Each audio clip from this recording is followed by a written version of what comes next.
Chers internatateurs et internatatrices, bienvenue dans ces Trick Track TV. Aujourd'hui, nous allons parler de ça.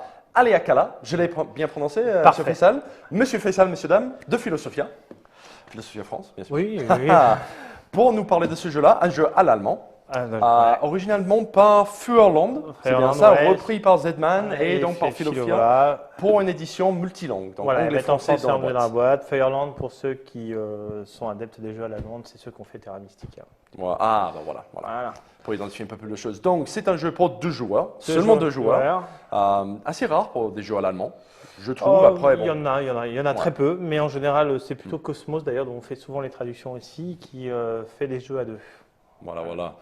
Un jeu donc pour 2 joueurs, 40 minutes, et parce qu'il y a des petites choses qu'on peut avaler, c'est pour 13 ans et plus. Ouais, un truc comme tout ça. Simplement. Ouais, je pense que c'est. Donc, c'est un jeu comme vous pouvez voir avec un volcan sur les îles. Mais c'est tout ce que je sache. Moi, je vais laisser M. Faisal expliquer le reste. D'accord. Donc, dans Aleakala, effectivement, ça se passe dans les îles hawaïennes, autour d'un volcan, qui est le volcan Aleakala. Et nous sommes des sorciers, comme on peut le voir, qui allons tenter Ça ressemble à des sorciers, ça. Oui, il faut imagination. Il faut projeter dessus. Et nous allons tenter de bâtir des statues le long de ce volcan de façon très originellement, dans un jeu à l'allemande, à marquer le plus de points possible. D'accord? Comment on va gagner des points? Le jeu va se passer en 2 scoring. D'accord? À la fin de chaque manche, grosso modo, on va compter les points. On va bâtir des statues tout au long du volcan. Plus il est placé haut, plus on marquera de points. 3 points, 2 points, 1 point. On va récupérer différents types de cartes au cours du jeu. Il y a des coquillages, des poissons qui nous rapporteront des points aussi. Et éventuellement, nous récupérerons. Est-ce que tu peux montrer là-bas, s'il te plaît? Bien sûr, lesquelles? Les cartes du dessus. Celle-là? Oui, par exemple. C'est des cartes objectifs qu'on va pouvoir acheter, qui vont aussi nous rapporter des points. Par exemple, celle-là, 1 point par carte ayant un petit papillon. Parce que, comme on peut le voir ici, certaines cartes, en plus, ont un petit papillon ici. Et ça, c'est les cartes, si disons, point de victoire. Voilà.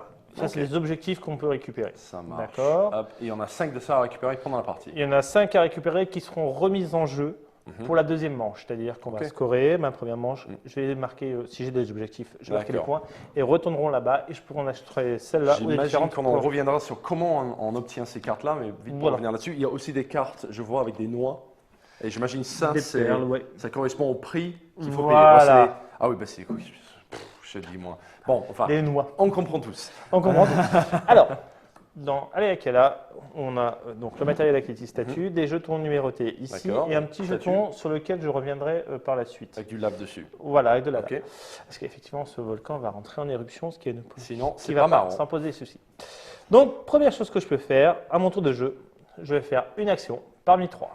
Première type d'action que je peux faire, poser un de ces jetons, je vais expliquer pourquoi, sur une des plages, peu importe laquelle, et je vais pouvoir déplacer mon sorcier de 2 emplacements.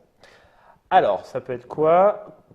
Par exemple, si mon sorcier est ici, 1, 2, je peux éventuellement reculer. Par contre, monter, te prendre directement 2 actions, parce que c'est plus dur, il y a la pente. Donc, on commence sur la plage, mes 2 premières actions vont être, par exemple, de monter ici. Ensuite, par la suite, si je passe un autre jeton ici ou au même endroit, je pourrais faire 1, 2 ou 1, 2 de nouveau, grimper. Donc, même si tu es ici, tu peux tourner pour une action, mais c'est ou redescendre si tu le souhaites, ça ne te prendra qu'un pas. D'accord, descendre ça coûte 1 aussi. Voilà, par exemple, je suis en haut, j'ai mes 2 pas à faire, je peux faire hop, hop si j'ai envie. D'accord. Deuxième type d'action que je peux faire, c'est récupérer mon jeton. Tout simplement parce que j'en ai besoin. Quand j'ai un jeton quelque part, tu peux très bien en mettre un toi aussi. D'accord. Sauf que la valeur totale des jetons qu'il va y avoir, parce que je peux en avoir plusieurs à moi, ne peut pas être équivalente. On est obligé de faire plus, moins, etc. Pourquoi? Parce que si je place un jeton au niveau du bateau, de l'endroit de ce bateau va avancer d'autant de cases que la valeur du jeton. Donc, alors, j'ai mal choisi mon exemple pour l'occasion, 3. 1, 2, 3. Il va donc atterrir ici. Nous allons regarder qui a la plus forte valeur de nous deux sur le total de ces jetons. Donc ici 9 et 4. Donc je vais choisir une de ces actions à réaliser en premier. Et moi je prendrai le deuxième. Et toi tu prendras le deuxième. D'accord. Ça marche. Si c'est par exemple comme ici, je ne sais pas si Note peut le montrer, ici, nous avons 2 fois la même action. Il n'y aura que celui qui a la plus forte valeur qui pourra la prendre. Donc ici aussi alors. Par exemple, ici aussi. Si évidemment je suis tout seul, je prends qu'une seule action. Je ne prends pas deux. Une fois qu'une action est prise, elle est posée devant soi, d'accord, et on va en reprendre une autre, qui est là-bas, s'il te plaît. Avec une palmier, j'imagine. Voilà, hop, etc., etc. Quand le deuxième paquet, le paquet avec 2 palmiers sera fini, ça sera scoring. D'accord. On va jouer comme ça jusqu'à la phase de scoring. Est-ce que je peux te demander le paquet de cartes, par exemple le 2 Le 2, hop là, voilà. Sur certaines de ces cartes, quand on va les remplacer, c'est même mal mélangé ça, monsieur, il va y avoir des volcans. Tiens, passez-moi le carte volcan, l'autre carte volcan. Bon, voilà, montre-la. Un petit carte volcan, voilà. D'accord. Le principe, c'est quoi? C'est qu'elle vient ici, on prend un jeton lave au milieu et il va venir ici. Ça commence à couler. Voilà, ça commence à couler de ce côté. Elle n'est pas mise en jeu réellement et on va remplacer jusqu'à avoir une vraie carte action. On va imaginer qu'il y a plusieurs jetons ici, au fur et à mesure du jeu.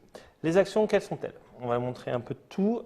Cette action me permet de construire tout simplement une statue à l'endroit où se situe mon sorcier.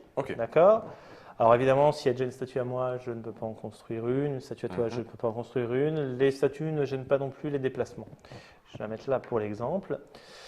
Ces actions te permettent d'acheter immédiatement, par exemple, un objectif ou éventuellement d'utiliser le pouvoir d'une prêtresse. D'accord, c'est celui-là, c'est ça? D'accord.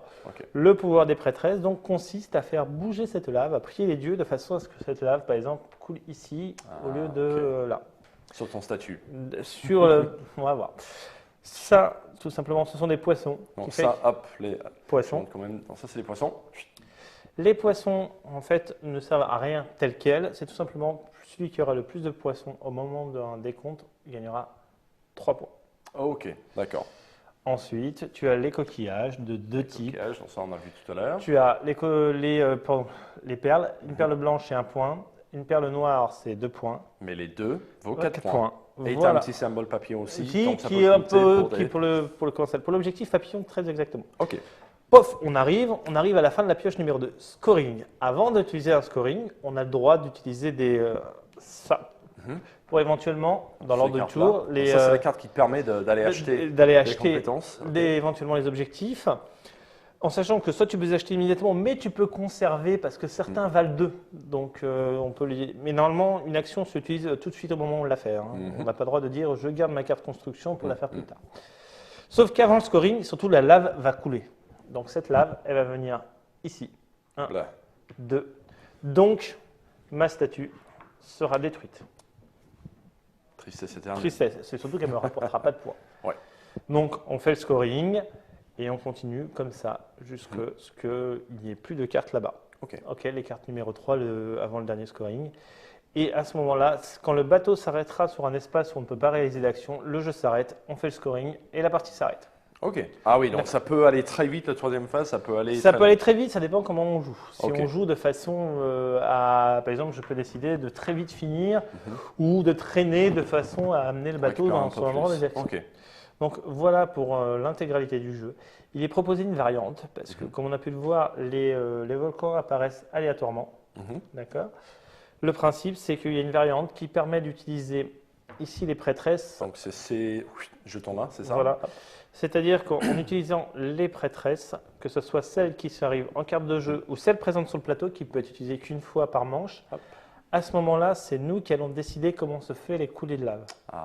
Donc on a beaucoup moins d'aléatoire, un peu moins, parce qu'il n'y en a pas tant que ça, sur l'arrivée de la lave. D'accord, ok. Voilà pour le jeu, l'ensemble du jeu. Tout simplement. Tout simplement. Ça marche. Ça te va? La longue de la partie, en fait, la lave, il va seulement couler dans une ou deux directions? Ah non, il peut très bien couler, par exemple, si la lave arrive ici, si j'ai ce jeton-là, par exemple, la lave peut couler comme ça, puis ici par la suite. D'accord, ok. On peut essayer d'influencer, grâce aux prêtresses, la lave, de façon à ce que ça aille plutôt sur celui du copain que sur le sien.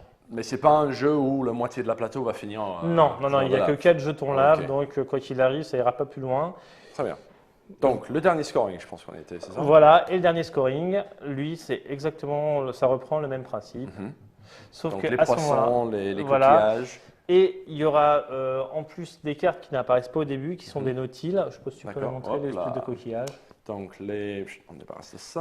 Donc là, il y a plein de plus croissants. Ça. Voilà, qui eux rapportent 3 points chacun en plus sur la fin. Ok. C'est que des bonus, pas de combo ni rien. Non, il n'y a pas de combo. C'est un jeu à l'allemande avec des règles à l'allemande. Même là, il y a des combos. Il y a perle noire, perle blanc. Mais je me demandais si ça combotait avec quelque chose. Il y a le papillon, si tu as l'objectif. Voilà. On peut faire le tour des objectifs du coup pour montrer un petit peu. Donc là, ils sont. On va remettre ça après. Hop là, le petit plateau qui va bien. Effectivement, on va gagner. Je vais dézoomer tout légèrement pour qu'on voit tout. Hop là. Donc le joli plateau. Donc dis-nous. Alors ça rapporte 1 point par carte, 1 point supplémentaire par carte ayant un petit papillon. Donc ça c'est ces cartes-là, il y a un petit papillon dans le coin. D'accord. Là, si tu as plus de statuts, celui qui a le plus de statuts, si tu as plus de statuts que moi dans une région, c'est-à-dire soit la plaine, soit la forêt, soit le cratère, tu vas marquer 2 points à chaque fois que tu as une majorité. Pour chaque zone où tu as une majorité, ok. Là, c'est tout simplement si tu fais un alignement de statut ici, tu as 4 points en plus par alignement de statut. Ah, ok. Là, tu as 2 points en plus par statut en forêt et 3 points en plus du scoring ici par statut au niveau du cratère. Ah oui, ok. Ce qui nous amène donc au scoring, c'est ça? Donc le scoring, c'est très simple. Si j'ai une statue ici, 1 point, statue ici, 2 points, 3 points. La majorité de poissons, 3 points. Les perles, comme on l'a expliqué. Les différents coquillages, vos différents points. Voilà, et les nautiles en dernier, dans la deuxième manche rapporteront des points en plus.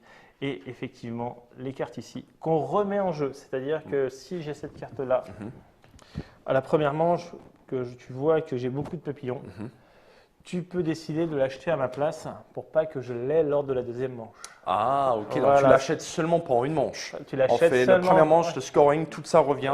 On va racheter après. Voilà, ce qui permet un peu d'éviter que quelqu'un garde un super avantage qu'il avait acquis précédemment. Et ça force un petit peu les joueurs à ne pas rester toujours sur la même stratégie. Enfin, tu peux, mais il faut que les autres joueurs te laissent faire. Il faut que l'autre joueur te laisse vraiment faire. Ou là, il ne faut pas hésiter à bloquer, je pense. Carrément. Eh bien. Autre chose à dire sur le gameplay? Non, je pense que c'est tout. Bien sûr, celui avec le plus de points à la fin du troisième manche l'emporte. Donc, c'est un jeu de Philosophia Z-Man, coédition, en anglais, français dans le boîte, tout ça. Conçu par Steve Fireland, c'est ça? Feuerland. Bon, je suis nul en allemand, moi, malheureusement. Une langue de plus, ça me suffit. Sorti quand? Sorti en février 2016. Donc, on va le voir à Cannes sans doute. Il sera à Cannes, il sera même avant en boutique et il sera effectivement à Cannes. Ok, et pour combien? Je crois 30-35 euros. 30-35 euros. Très bien, dans tous les bonnes boutiques spécialisées. Voilà. Donc, ceci était Aleakala. On va faire un petit parti après pour vous montrer exactement comment ça marche. N'hésite pas à regarder cela. Entre-temps, merci M. Fassel de nous avoir rejoints. Merci à vous d'avoir regardé la vidéo. Jouez bien. À la prochaine fois. Ciao.